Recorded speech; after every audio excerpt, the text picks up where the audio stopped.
Live and online, it's Sleepless with Steve and the Movie Book Club with your host, Steve Pulaski. Back and better than ever, it is Sleepless with Steve live on YouTube on this Wednesday evening. We are live and in living color today. It is the gruesome twosome. Myself and Dominic Guanzon are livening up the party today. No Joe Viso. He will be back next week for our review of Ghostbusters Frozen Empire.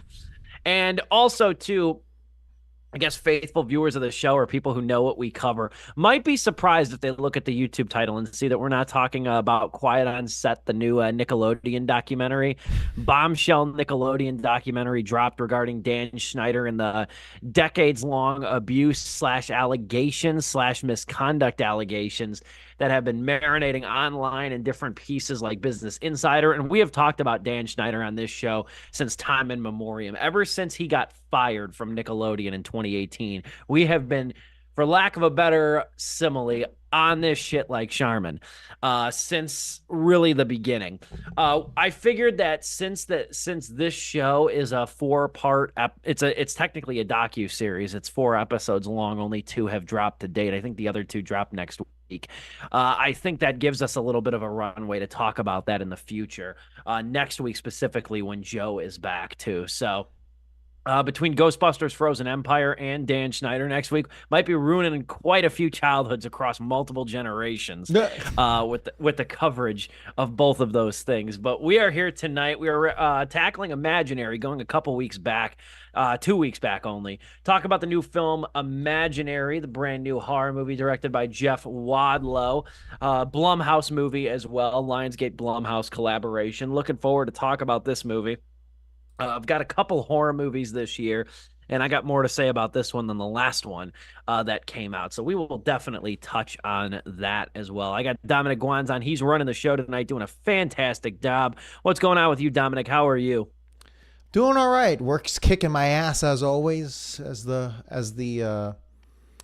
year starts to ramp up. But you know what?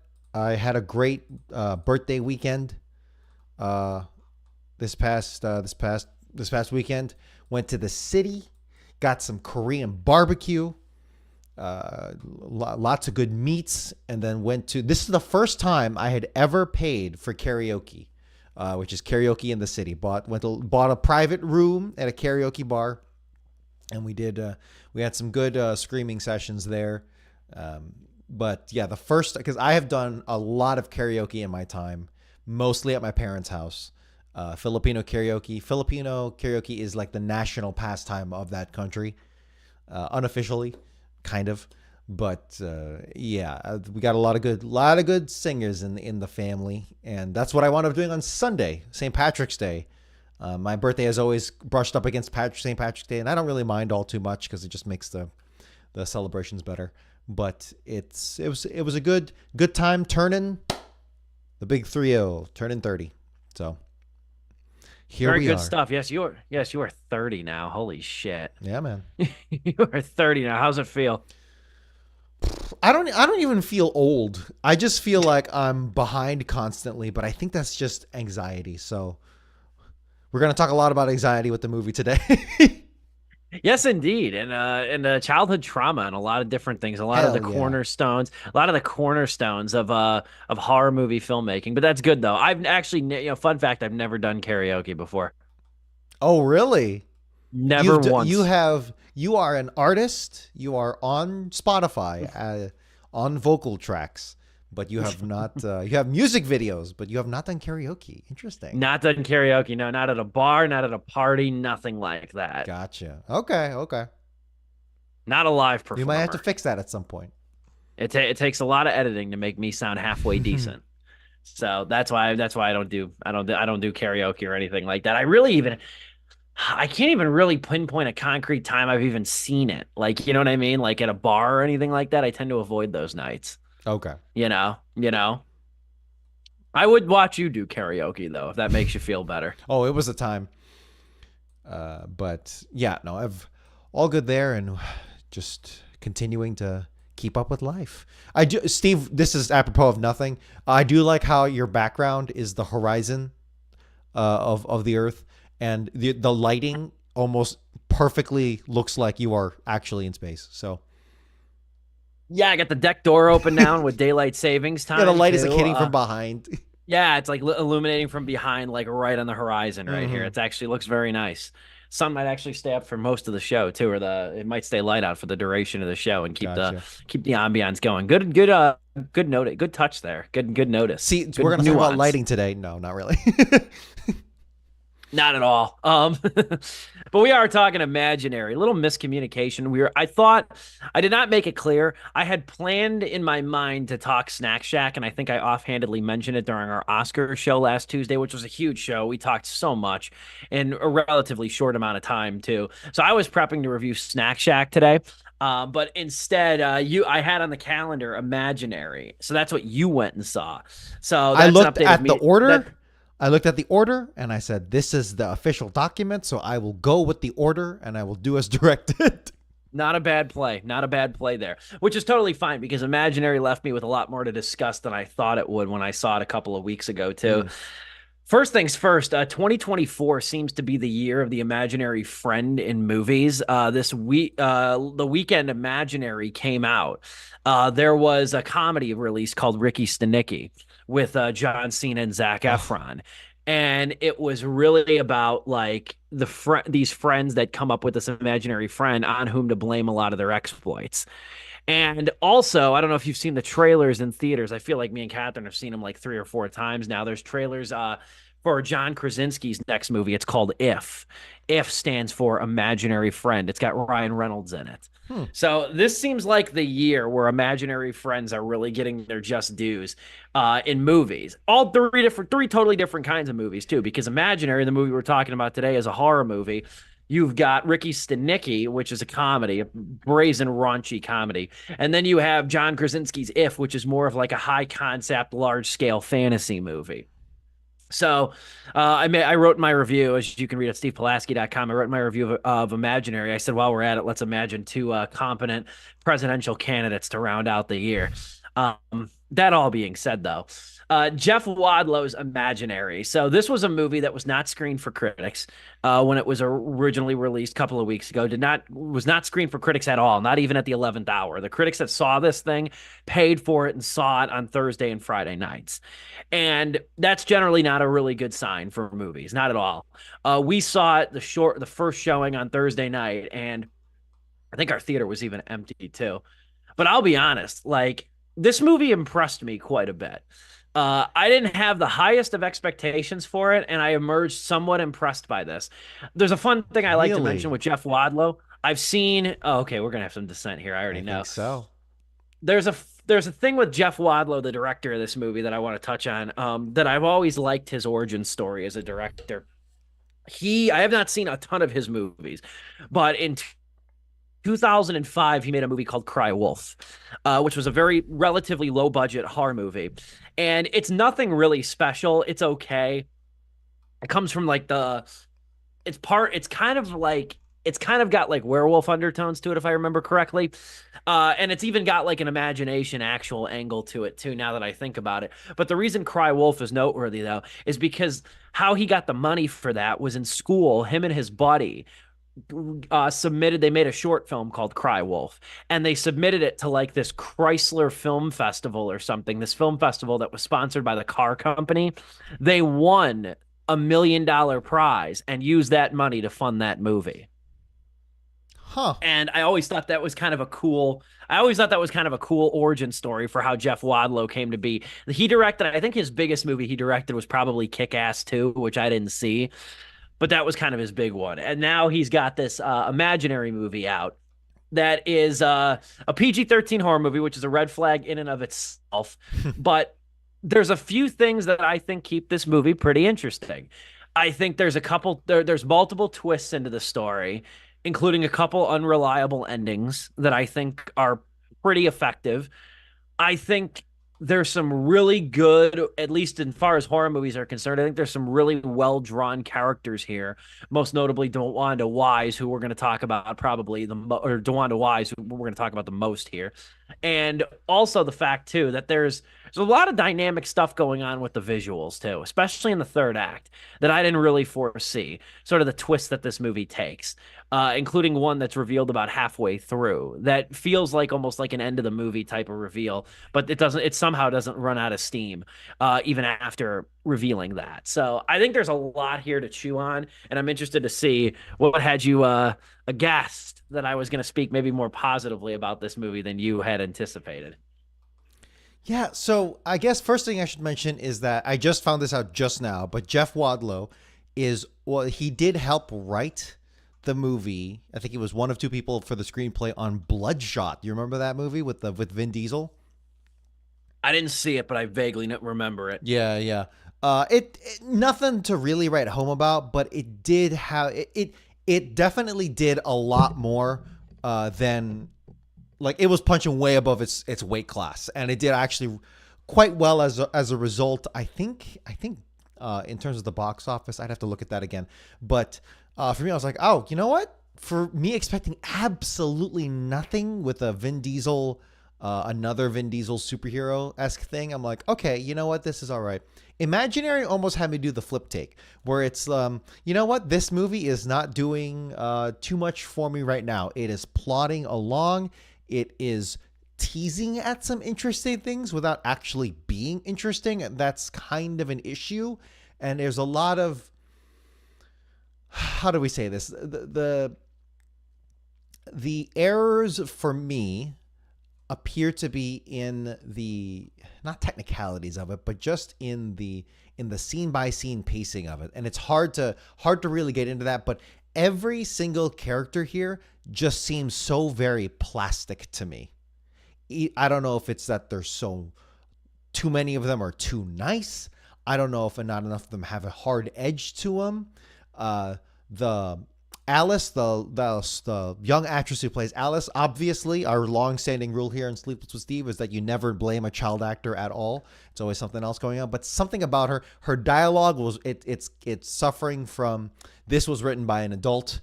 If you catch my drift there, and overall, by the time it gets to what is known as the never ever realm, the third act here, when things really start to pop off in a much more interesting situation, it really shifts into a gear that I'm actually kind of invested in. You've already lost me to a much degree, and you really have to climb back up to recapture any kind of, you know, kind of to bring me back in. So those are my first impressions, and not really a great showcase for Wadlow's direction or even DeWanda Wise's acting reel, to be frank. I think she plays a little bit too plastic here as well. But I don't know. I'm very down on this movie, but I'm just really surprised that you managed to stick with it for that long, Steve.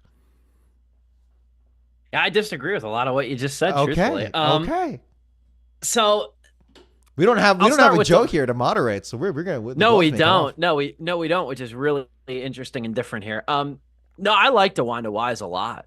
I thought they gave her a very credible character type here. Now, the character type obviously is that she's trying to be the stepmother figure to her husband's two daughters. She's got Taylor, played by Tegan Burns, who's like the moody teenager, and then you have Alice, played by Piper Braun, who is like this plucky young girl who winds up taking in this stuffed bear as her adopted imaginary friend and names him Chauncey. I thought there was considerable attention paid to like the interpersonal relationships amongst the family members without getting into too much detail. The father, who's played by Tom Payne, he leaves and goes on tour very early in the movie. So he's a non-factor for most of this movie. So it's really just the stepmom and the girls. And there's tension between DeWanda Wise and Tegan Burns, the teenager. But I thought there's actually there's decent fledgling chemistry throughout between Braun and Wise. I think that they have some lovely moments together that really show that this movie, I thought, took some time to develop these sort of relationships a little bit, as opposed to get to the jump scares. I think I call them amiable human performances here too. I don't think anybody is really like acting leagues above everybody else, but I think everybody's serving their characters well. At the end of the day, they still are kind of archetypal and stuff.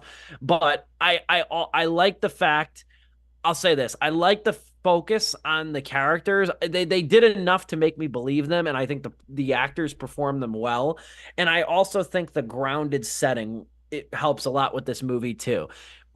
We really don't leave the house very much at all in this movie No, and either. honestly, like I'm perfectly fine with that because the budget of this movie was like 12 million at the highest according to Wikipedia. So I mean that seems perfectly fine, and or rather that matches very well, and I'm totally okay with that. I like one praise I'll give this movie is that I get to know this house kind of pretty well.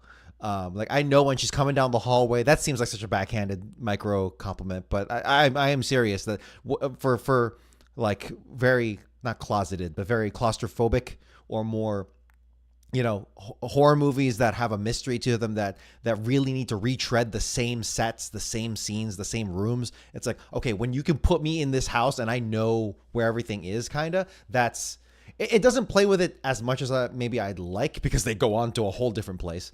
But That's fair. it's like I'm unlocking different parts of this house where it's like, oh, whoa, we got the secret special stage here. But yeah, no, I'll give it props for that. And what it being able to do as much as it did with so little, comparatively, is quite impressive. And another props is that for this Blumhouse property to be churning out a $12 million project to make back $23 million here, I like that. So and also third positive I'll say here, I do like the themes and the like what this movie was trying to do. The issue I take is with the execution itself, and I just think maybe you could have, I don't know, cut out 10 to 15 minutes of this movie, but that's a little too much surgery there that I'm not willing to take. But yeah, I don't know. That's No, yeah. no, I like the performances here though across the board. I thought everybody serves their characters well and serves the plot well, I think, as well. I didn't think it went on too long either. I thought this thing is actually pretty well measured for what it is. Um, and especially too when you find out one of the earliest twists in the movie that's revealed early, and I think in the movie, relatively speaking, is the twist about the bear, Chauncey himself, which I won't get into, and I don't assume we're going to get into, but that to me felt like a very like early twist to reveal. And I'm surprised the movie didn't really run out of steam from that point. Right. It does, maybe not to the finest degree, maybe not to the most cohesive degree, but I do think that once the reveal with Chauncey is what it is, it comes back around and again firmly makes Jessica then the main character, and that it's really her battle that she has to fight and it's her demon she has to exercise a little bit more so than Alice's. And I like that too. There's a lot of these like demonic kid movies and things like that, and I thought it was an interesting almost passed on to generation things. And I know that like we joke on the show, Catherine and I joke all the time that all these horror movies have to be about trauma. It seems like an unwritten byline of more than half the horror movies that come out nowadays, too, whether they're A24 or Blumhouse. Everything's got to be about fucking trauma these days. It's the only way millennials can relate these days is through trauma. I it's feel all like trauma that's bonding. I feel like that's it. And I feel like, to the Gen Z marketing, like they lure you in with like these like childhood like things like teddy bears and stuff. And then it becomes this whole fixation on trauma. Be that as it may, though, what I like though, is that it's not just this like this bear or this kid latched onto this bear. And then it's like all of a sudden, then she The bear becomes is possessed. murderous. Yeah. Yeah, or something like that, or it's another Megan, or like just a retread of that formula. I did where like this better one, than Megan. I give imaginary props for shooting a lot higher than what Megan was doing. Absolutely nothing for me. And it's like, yeah, I liked Megan more. I liked Megan more than this. Okay. Not leagues better, and I liked both better than Night Swim, which was the movie I referenced earlier. Night Swim was I was gonna say probably the best movie you could make about a haunted killer swimming pool, but still not great. Wyatt Russell was in that. Kurt's son was in that movie. That was another Blumhouse movie. But that movie too. There's even similarities with this movie. I don't want to talk too much about Night Swim, but like the thing that's kind of nice too is that like, and this is external, but One of the things that was nice about Night Swim was that the family behaved like a family. There was, again, like, it was the mom and a dad and two kids, but the brother and sister didn't hate each other. They kind of worked together in a lot of the movie, Mm-hmm. which was kind of refreshing to me. And it's the same thing with this movie here too. Yeah, like Tegan Burns' character is a moody teenager. She wants nothing to do with Jessica, but she's also very kind and sisterly to Alice at multiple points in this movie. And I took away from that, like, as opposed to like a lot of these horror movies where there's always got to be some sort of like kid conflict or something, or some sort of interpersonal fighting between the family. I thought that was a nice touch, though. I thought that was also a nice touch that they work together, and then it comes back around when the movie goes really nuts. I called it like a haunted house ostensibly designed by MC Escher. When they enter the world of these like imaginary figures and these imaginary friends and stuff. You gave it the never ever. The never ever is what it's referred to. Never ever realm or whatever. The Yeah. never ever realm, which I thought, that's all practical. That what they did too. I saw there's that. really little to no CGI with that either. I could feel that through the screen, and I very much appreciate that part of the movie. I did like it tying everything together. I very much did enjoy that because it felt like it was, well, one, it just felt like a really nice climax, personifying all of these, traumatic issues, which is, I think, for these types of stories, that's exactly what you want. It's very, show, don't tell. But but my issue really is just how long it took to get there, and not even the length. I'm not saying you push that up because that is supposed to be your climax. That's fine. It's just that the first 2/3 of this movie was taking forever to get there, or not. Sorry, I'm misspeaking. Not forever, but rather it wasn't doing. The execution of those first two acts wasn't as interesting as I'd like it to be, and I think it's kind of like. It was like goading me into being like, okay, is there gonna be kills here? Okay, it's not gonna be that kind of story, because when they don't kill that one dude, that one little shit, I'm talking about that young guy. It's like, okay, I think we know. I think I know the level. Well, no, there is a kill at the very end where it's towards the end where it's like, okay, but that one kind of caught me off guard, and I appreciate that one. But it almost seemed like it was having some kind of, I don't want to say identity crisis, but it wasn't trying to settle into what I think I thought it was trying to be, and not in a clever way. Not where it's like, oh, you were trying to be this, but really this. It was unfortunately more like okay, so you've kind of left me out to dry here with some of this, trying to get going. This is really just mostly a screenwriting issue. So that's really what it is at the heart of it, and maybe some directing issue with some of the actors here. Because the more I think about it, it's like, yeah, I kind of do want this movie to do really well, and I mean that's true for every movie. But I don't know, Steve. Can you lend any credence to me here, or are you just completely like, nah, this movie was hitting for you? Yeah, I'm gonna say here too that this movie, I don't think it's gonna make any Blumhouse highlight reels when all's said and done. I don't think it's gonna have a lot of staying power, because I think that there's a few things that do work against it. I think even for like seasoned horror fans, is that number one, there's not. I think it's more interesting than it is scary. Yes, It's more intriguing than it is scary in the broad sense. I'm fine with that too. I'm interrupting you. 100%. I agree with that assessment totally. The problem is when you're trying to do these jump scare moments, and you do pull through with these jump scare moments. I'm like, you don't need to do that. Maybe make it more of a thriller at that point. I know you lose some of the marketing with the creepy bear, looking at you, and it's like the light, it's like imaginary. So I understand that, but so it's like, I wanted this to feel more professional, not professional,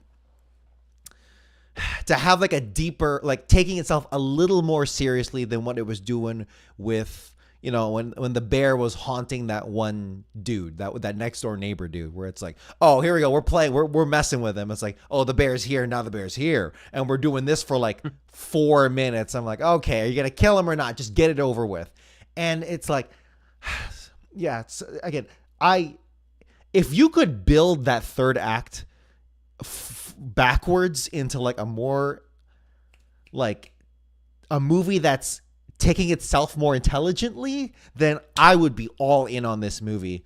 But unfortunately, by the time we do get there, it's not. It's like it's a big tonal shift, not just in, of course, the setting. I'm not even just saying that. It's a big tonal shift in what you're trying to be. I don't know. The more abstract, yeah, the more abstract I get with some of these critiques, that means the movie is doing not bad for itself. Excuse me. I hear that though. And I think that what I was saying was I think that for some horror fans it won't work because of the fact that this movie is relatively more low key. Like I said, it's more interesting than it is scary. And then I think the other fact of the matter is too, there's not a lot of kills in this movie, so to speak. I'm okay with that. There's really not. There's really not. It's not a slasher movie. It never made any bones about being a slasher movie or claims that it was. But I think that also too, I think when you realize maybe about a little bit more than halfway that it's not that kind of movie, I think in some people's minds the stakes drop a little bit because there's really nothing to lose because the husband goes away and you set up like this nuclear family of like the stepmom and the two daughters. Like these characters have like almost proven themselves to be indispensable in such a way that like, kind of deep down, even subconsciously, that nothing's going to happen to them unless the movie's really going to go there, in which case it's a whole other league, I think, for this movie.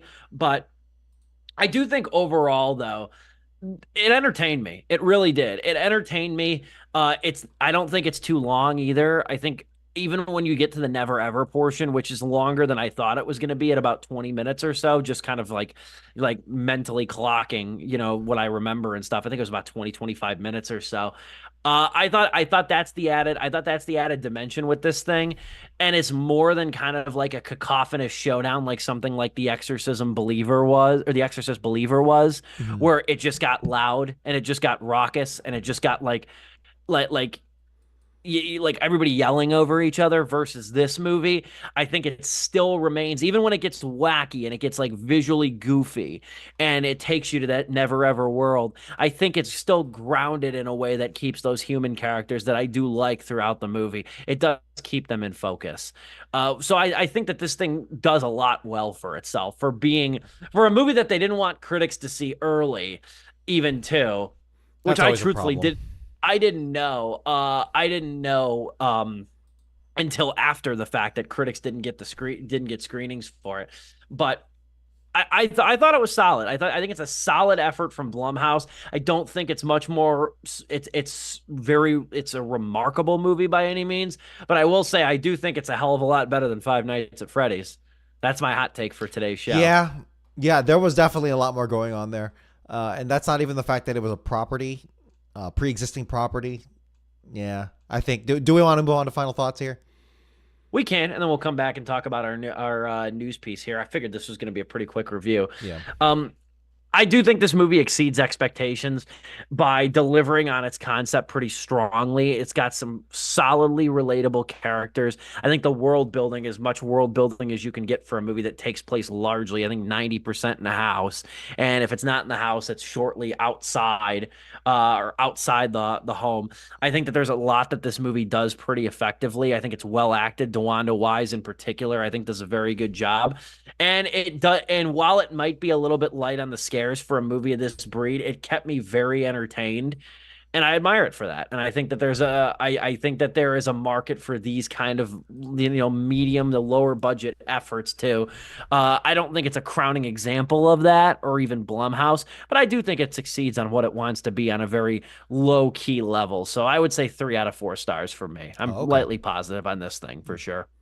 Yeah, there's a lot I do respect about this movie, particularly what it was trying to do and the message it was trying to send.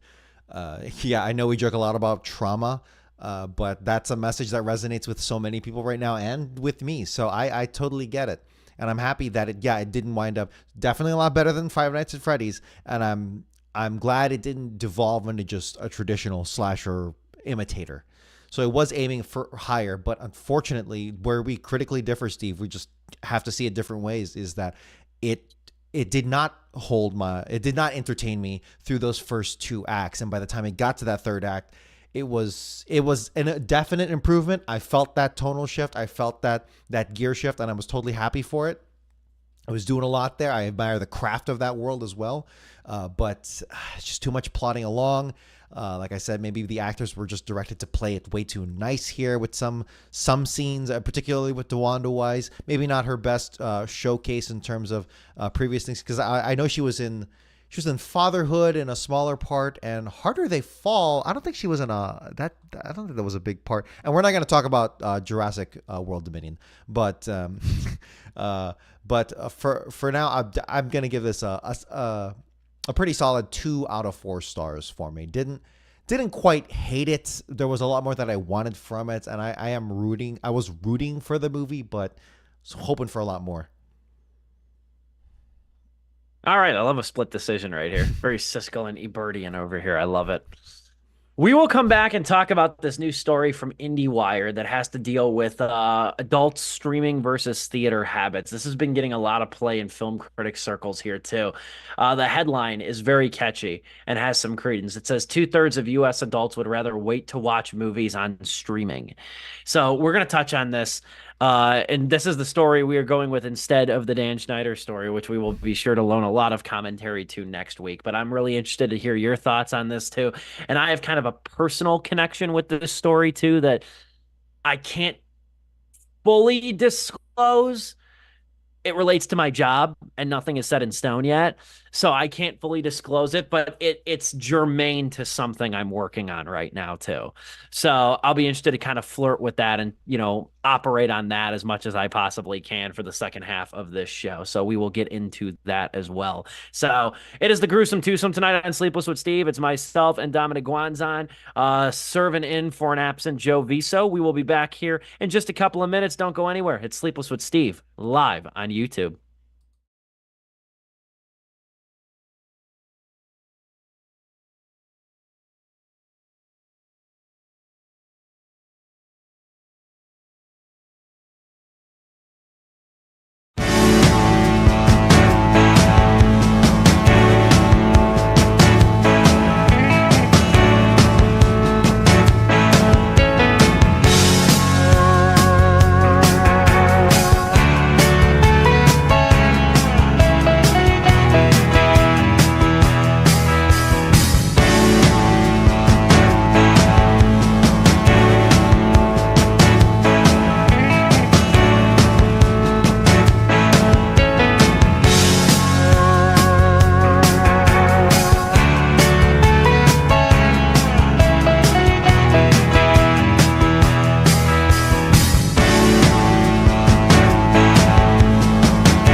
Back and better than ever to Sleepless with Steve. We are live on YouTube on this Wednesday evening.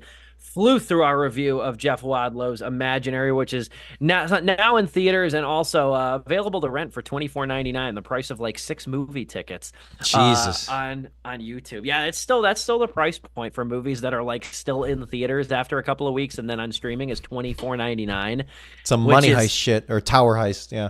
Tower Heist. Yes, nobody remembers when they tried to do that for Tower Heist. That was $59.99 back in the day. That was Whew. absurd. That was categorically absurd. That will still always be a talking point on this show. Is when they tried to hoist that on us. But it's also germane to this story here that I want to touch on. By Tony Maglio from IndieWire. Great website, too. 2/3 of U.S. adults would rather wait to watch movies on streaming. This is something that's gotten a lot of play in film critic circles that I've seen. And it's an article I thought we should touch on, too. So this comes from a Harris X poll, which is part of IndieWire, that found that 34% of U.S. adults prefer to watch movies in theaters, which then factors into meaning about 2/3 would rather wait for them to be released on some sort of streaming service. Per the VP at Harris X, the competition continues between streaming services and the Hollywood engine. While we still see evidence of loyal moviegoers in recent box office numbers, our study shows that 2 in 3 movie watchers prefer to stream movies at home. And also, the pollsters found that 30% of us stream a movie 2 or more times per week. The same percentage of respondents say that they go to the movie theater a few times a year. So there's a lot to chew on there too. And again, I can't fully talk about this completely because nothing's set in stone. But in broad terms here, for my job as a radio DJ, I'm actually in talks right now, like preliminary talks to work with a local theater out here on their marketing campaign. And it's been exciting so far. There's some corporate stuff that they have to work out in order to get like, like the stuff that we want to do off the ground. But the reason I even bring it up is because it's really germane to the struggle, I think, of movie theaters in general, which I've known kind of just anecdotally from reading, but also just hearing about it too now from just people that I've talked to with the theater that I'm looking to partner with in some ways, is that it's all about like the movie theaters traditionally don't advertise themselves. They don't. There's very few advertisements for theaters specifically. Just think about like the commercials you see on TV, the billboards you see on the road. There's none that advertise like see a movie at Cinemark, see a movie at AMC. For the longest the only time, ads I see now of movie theaters are in movie theaters. That's it. right. And for the longest time in memoriam even, the conventional wisdom has been for theaters that why spend any money marketing the theater? People who live in communities know of the theaters that are in their community. The trailers for the movies are advertisements in themselves because they want to get people to a theater and people know the movie theaters in their community. Now, there's some validity to that. But now what you're looking at now, at least from like a marketing standpoint for movie theaters, is getting people into why go see a movie at AMC? Why go see a movie at Cinemark? Why go see a movie at Regal? What amenities are offered? Why do I have to put on pants, spend $20 for a combo of popcorn and soda and the price of a movie ticket to go see a movie at the theater? And I've always long said, even on this show too, that part of the thing that's hurting movie theaters is Hollywood's doing and studios' doings of putting these movies on streaming so closely after they've come to theaters. We just talked about Imaginary. You can rent Imaginary on YouTube right now for $24.99. That's a steep price to pay. We talk about that. But if you really were dead set on watching it at home, you can do that and pay the price right now. Part of the problem, I think, and it's been this way even before streaming, it was this way in parts with DVDs, but you still had to go buy the DVDs, so it wasn't as big of a factor versus the convenience of streaming. But one of the biggest detriments, I think, is the shrinking window between theatrical Oh releases my God. and when it comes to streaming. You've now conditioned moviegoers, potential moviegoers, to wait. You've now done that. We talked about Snack Shack earlier, as a movie we still might review. I'm not sweating about the fact that we didn't review it because the movie is only in, I think, 400 theaters this weekend. Hmm. It's only in 400 theaters out of a potential like 4,300 theaters across the country. And it's already public knowledge that it's going to get a Paramount Plus release next month. So that doesn't incentivize the very few people that are in those markets where it's playing in a theater to go see it in a theater, even if they knew that it was going to be on streaming anyway. The only movies now, like, and I know not every movie can be like Top Gun Maverick in a sense, but Top Gun Maverick's a great example of a movie that came out, and it came out in May, and I don't think it hit streaming on Paramount Plus until October. Right. Now that Yeah, they doesn't had seem faith like in that thing. They had faith in it. it doesn't seem like a long window of time. But in this day and age, that's an eternity. Yes. For a movie that is only, you can only see it in theaters, and you could not even rent Top Gun Maverick. You couldn't even rent it for $20 until October. And that's something, and look at how much money that thing made. So I think that one of the reasons I can't blame the average people, as much as I love going to the theater, me and Catherine make it a tradition every week, pretty much, at least once or twice. I can't blame people for being like, I'd rather wait. It's not that long of a window. Like Hmm. it's you don't have that much time to wait. The movie, like this week, like we talked about Imaginary. Next week we'll talk about Ghostbusters Frozen Empire. Ghostbusters Frozen Empire will be on streaming by the end of May or the beginning of May. That's Wow. not a very long time to wait. Wow. Now I'm just guessing. That's not confirmed. Sure, But sure, I'm sure. going to go out on a limb and assume that that thing is not going to be in purgatory. Because there's really no liminal space now anymore, unless you're an A24 movie, for lack of a better term, or an indie movie. There's really no liminal space anymore where a movie is not in theaters, but is not streaming in some capacity, whether to rent or whether to stream. That was kind of, I think a lot of word salad there too. I hope I made some sense because I tackled from a lot of different angles there. But that was my first blush after seeing this article. What about you? No, I think that's one of the strongest reasons why. And if you look at the actual numbers here, according to the article, first of all, I just want to mention, not that I'm a statistician or anything, but the survey was conducted online. That's important. How it was done online, like, is it an opt-in, opt-out kind of thing? I'm not sure, but it was very recent. So just a couple weeks ago, 1,000 U.S. adults weighted by gender, age, race, slash ethnicity, region, and income were necessary. Small sampling margin of error. 1,000, not as much as I would like for some polls, but that's not bad. That's not horrible if it's done right. And I think, again, not an expert on this stuff, but I think Harris X is all right for an entertainment one, nonetheless. That's fine. And yeah, one of the leading reasons why people go to the movies is because the movie is exclusively shown in theaters. Obviously, that's a very obvious answer, but that's the reason, dude. That's why you don't do it at the same time like you did during the pandemic, which I understand. I'm not saying, I'm not saying that we needed to send people to their doom to extend the pandemic for the sake of the profits of the theaters. But now that we're it's 2024, COVID is still a problem. We'll say that. But now that it's 2024 and we've adjusted, how do we claw it back? There is a concept in politics. You could even say online, MMO gaming. But once you provide a benefit, once you provide a convenience for the audience, for the population, it is so impossibly hard to claw it back. It's like ejecting something into space at 100,000 miles an hour. It is so freaking difficult to get it back. So yes, once you have given someone this button to push and a couple extra things, but what you've effectively given this button to push to watch at home, and they've got their own system set up, you're not going to get that back. It's like trying to revive a mall. Right?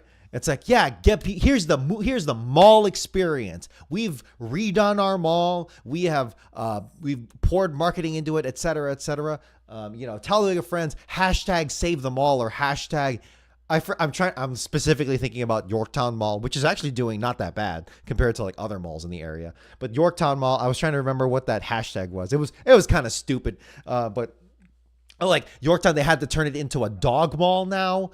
They put in like a knockoff WeWork. so it's like, hey, anything and everything, dude, please come back to the mall. It's the same kind of feeling you're getting with movie theaters, which is a shame because movie theaters, to me, hold a lot more weight in society than a freaking mall, which is a whole like, yeah, that. Now, I'm not saying that needs to be a thing or whatever. That's all commerce, but a movie theater, that is such a unique not American thing, a unique thing in society for the world. And I don't know, Steve, how's the local, I'm not asking you to, locate, dox yourself here, but how is your local general, movie theater doing, do you think? Is it doing all right? I know not great. Yeah, I know not great. sure. There's two. There's two main ones in the area. The one is doing slightly better because of the fact that they have fewer screens, but they have the recliners that are mentioned in this article that are like the main draw now for movies. And AMC, even before the pandemic, AMC kind of saw this trend coming in a way. For all the flack that they get for some of the stupid stuff that they've done, and they've done their fair share of stupid shit. Select seating, that premium seating, crap notwithstanding. They were smart even well before the pandemic. We're talking like 2014, 2015, where they redid a lot of their theaters and made them what they call AMC dine-in theaters, where they made them with red leather reclining seats, which has become the full standard. The reclining seats seem to have become the standard. I have not seen of the theaters that I go to. I have not seen a regular classic, theater seating in a long time for movie theaters. Oh, come on here. That's the main one out here. Sure. Auditorium is the classic auditorium seating. Now, I like that seating. Now, here's the thing with me. I'm an average moviegoer. I definitely prefer the recliners. For me, though, I don't mind, and I don't live in a super populated area, so it's not as big of a hang up out here as it would be back home. Okay. But back home, I remember when the one theater in particular, the Yorktown Theater that you're actually talking about, that's a part of that mall, when that theater redid it, and they took out the old stadium seating, auditorium seating, and put in recliners. I was pissed because they went from I remember the manager told me this. They went from 3,300 seats to 1,500. Their biggest auditorium is only 128 seats. Movies sell out over there like a motherfucker. And like part of me is happy of the fact that people are going to the theater in mass too, but it also can make it extremely difficult for a popular movie to try to get a seat because there's not as many, where you don't have that problem though in the auditorium style seatings. But be that as it may though, that complaint of me has kind of subsided just because I don't live in such a densely populated area anymore though. But that's the kind of thing though that like theaters now have to sell better, is like the amenities. Like you can have a drink while you watch a movie. You can have a meal. Like I think now it's almost gotten to the point it's got like these theaters have to sell food. They like, and I'm not just talking popcorn and candy. I'm talking like flatbread or chicken tenders or something. I know here in DuPage, the Wheaton.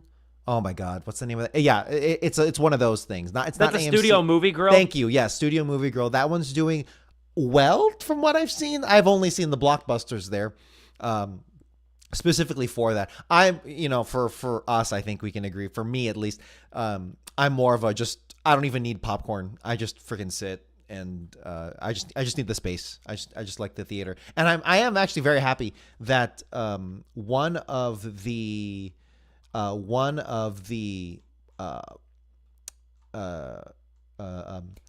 points here in the article is that one of the benefits of going, reason why people go to a movie theater is specifically because they want to like not escape home, but like go to get away from home, from familiar surroundings. So for me, I think that's a similar feeling, and that's why Steve Pulaski really is one of the worst movie critics. Oh, hey, but no, but yeah, I one little quirk here I will say, and so it's actually tied with the second, but the top reason why people go to the movie theaters is movie is exclusively shown in theaters. Duh.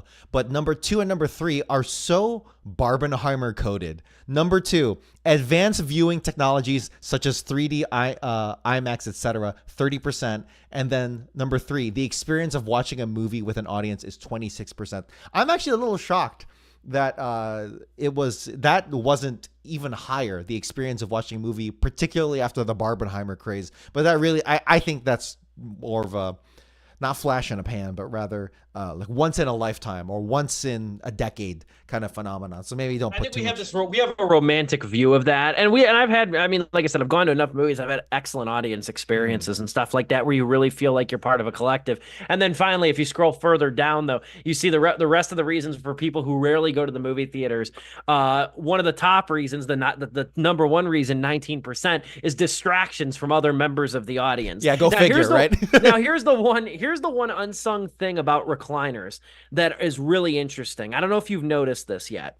But the thing about recliners that's really fascinating, and it depends on how the theater is constructed, because I know, like, again, using the AMC Dine-In back home as an example that I remember, there's walls. Like, each descending level of seats is higher than the other, and it's at such a degree that you cannot see the person below you, not even their cell phone screen.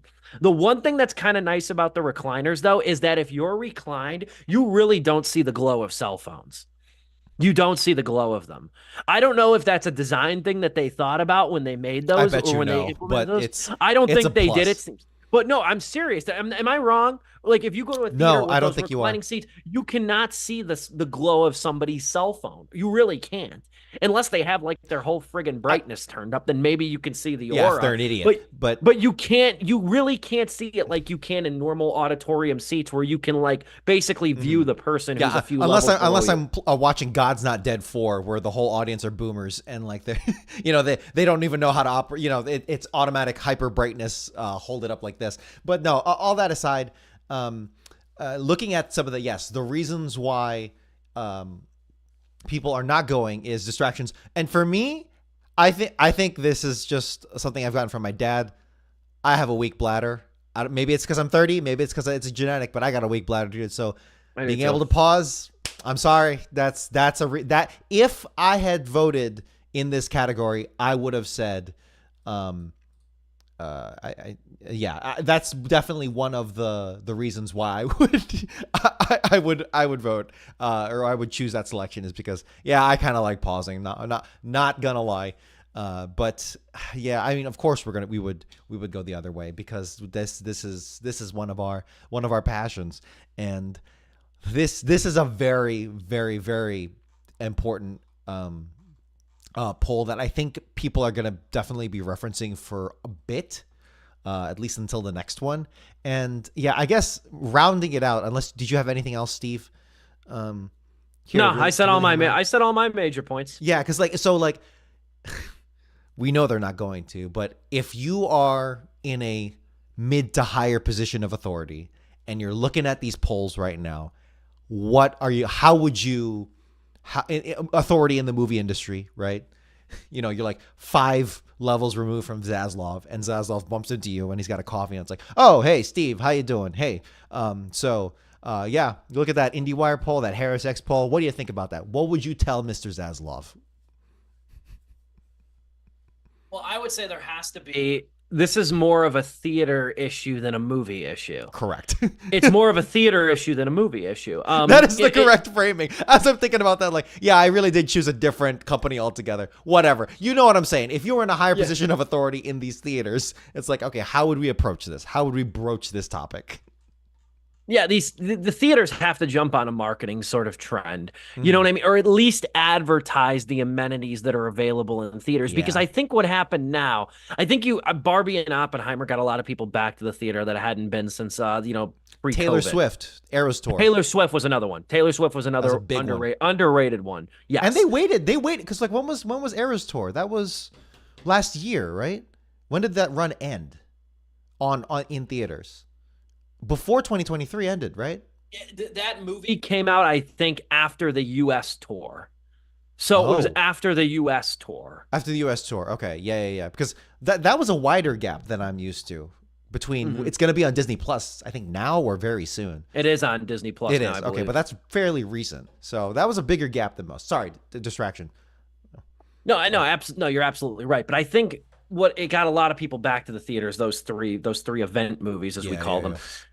The thing is, there's still, I think, a vast majority of people that, maybe up until those movies who hadn't been, didn't like forgot what the cinema experience was really like, and maybe even forgot what their local theater offered. And Mm-hmm. that's where these theaters now, they have to it's not so much experiential. I mean, it is tied to an experience, but they have to remind people why they are relevant and why going to the theater is cool and what they can offer you too. And these places that are doing well, that have the recliners, that have the food options and stuff, they have that ability because it's also like a two birds, one stone thing, dinner and a movie. You don't really have to go anywhere else if you can get food at the movie theater and watch a movie, especially if it's a movie like a long movie like Killers of the Flower Moon or something like that, on top of just being a traditional blockbuster and things like that.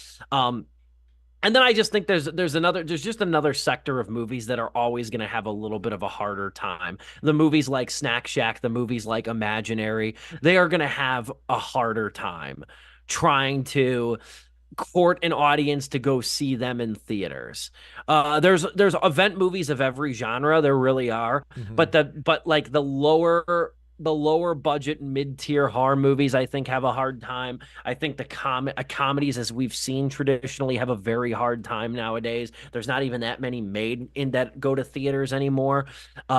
I think one of the biggest of the year, or one of the funniest of the year, it's going to end up shaking out is Ricky Stenicki. That was an Amazon Prime Video release. You Mm. know what I mean? So I do think the onus is going to be on the theaters, though. That's what this tells me. I don't Yeah. blame people for wanting to stay at home and watch a movie. I don't blame them at all. I love doing that. But I think that the onus here is the moral is definitely on the theaters. To come up with, to find a way to market themselves, as opposed to the movies that they've long believed the trailers are marketing for them. Now the trailers are more like drumming up interest and awareness for people that are either going to go to the theater or wait until it's on streaming. Dude, I think the theaters themselves need to chime in. if they showed that Nicole Kidman AMC intro on like TV or online or whatever instead of in the theaters, gangbusters, man. Why not? Why not? Like, why couldn't you do that? That's a There's wide no release reason. meme. That's a wide release meme, bro. Well, I don't know why you couldn't you could very easily make that Nicole Kidman intro that we always I, talk about and reference a TV commercial. Because the thing that's always funny to me though is like the in-theater advertising for the theater brand. Like the Coca-Cola is one thing, you know what I mean? yeah, They're that's in movie fine. theaters. Yeah. That's one thing. But like the shit that advertises AMC, and I'm not talking Mhm. about Fathom events or movie related. I'm just talking about the Nicole Kidman thing. That's counterintuitive marketing right there, because it's like, yeah, I'm at fucking AMC right now. You got me in the theater. I don't need to see why going to movies Well, at it's AMC is reinforcement. so great. It's like car commercials where it's like they say that car commercials, they're not really to get you to go out and buy a new car. It's to make recent purchasers of those vehicles, to make them feel better and stick with it so that generations will Fair. whatever. That's a whole thing. But I completely agree because you don't see it. Like I'm thinking back, when was the last time an industry really went hard for itself, like just a whole industry?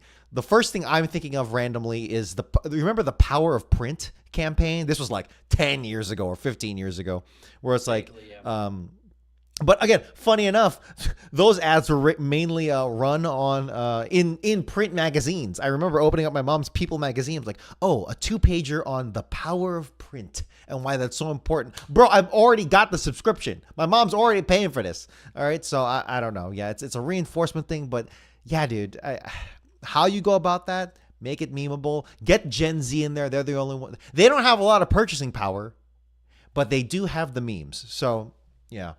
It's true. They have the power of they have the court of public opinion power, Yeah. which might be of somewhat equal power Could there. anime be the solution? More Fathom events anime. I've seen a lot of those at my local Regal, It's a and I really lot, need to go out there. I need to go out there and watch some more. because that they get out to the theaters then. Oh yeah, And next week, as you know. Next week is Winnie the Pooh, Blood and Honey too, Oh God. and that's a 3 night only event too. Jeepers Creepers 3 was another one. Jeepers Creepers 4 Yes, was it another one. was. Oh, You yes, it know, was. yes, it was. That's our show tonight, though. Not bad for the gruesome twosome, I will say. Mhm. Really good show today. We already got our next week's show mapped out. We are talking the Ghostbusters Frozen Empire, which I am more optimistic about than I was about Afterlife. I will say that much. I like the trailers for this one. I like the villain from the looks of the trailers. I like the villain. I like the concept. I love the idea of like a villain using ice and freeze power to as a weapon. So I like that a lot already. So the movie sold me. I So think we will Batman review. Forever might have done that earlier, but whatever. Oh, I'm not saying it's a new concept. Yeah, I know. I'm not saying kidding. it's unique. I'm not saying it's unique. I'm just saying I like that for the Got Ghostbusters. it. I Yeah, do. right. Batman and Robin. Especially since the video game, the Xbox game, was basically Ghostbusters in Hell. The Yeah. unproduced I screenplay. need It was to. basically I have no way to play that again, but yeah, I at least that was watch a a great gameplay of game. it. Yeah. That was a great game because they basically took the script, the draft for Ghostbusters 3 that had the Ghostbusters in Hell, Hmm. and that's what they used for the game, and it was really good game. Um, so I'm interested in Frozen Empire for sure. We'll talk that next week, and we will also try to at least scratch the surface on this again, part 8 of the Dan Schneider mess that we chronicle on Sleepless with Steve with the Quiet on Set documentary that is now streaming over on HBO Max. So we will get to that as well next week on the show with Joe Viso back on screen. So appreciate your time, Dom. Appreciate you running the show. Always a pleasure to talk to you, my friend. Always a pleasure to talk cinema with you. We will be back next week with a review of Ghostbusters Frozen Empire. Until then, for Dominic Guanzon, the unseen Joe Viso as well, and yours truly, this has been Sleepless with Steve.